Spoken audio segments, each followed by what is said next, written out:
Hey guys! Kain tayo, munggo at saka grasshopper. Okay, sa Tagalog, tipaklo. Sa amin naman sa Ibanag ay ganta. Ito guys, so kinakain ni Guy yun, ang sarap ng ganta. Kain tayo guys,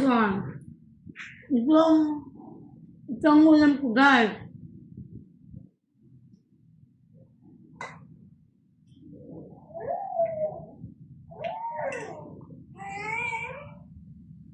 Tinatanggal ko po yung kinain.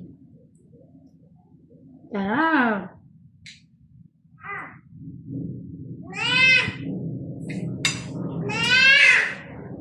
Ito guys, sarap na mga ganta.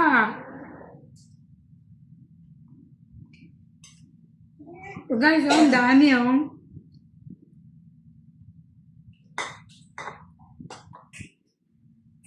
Guys, kung gusto nyo rin kumain ng ganta, i-comment nyo si Gayet.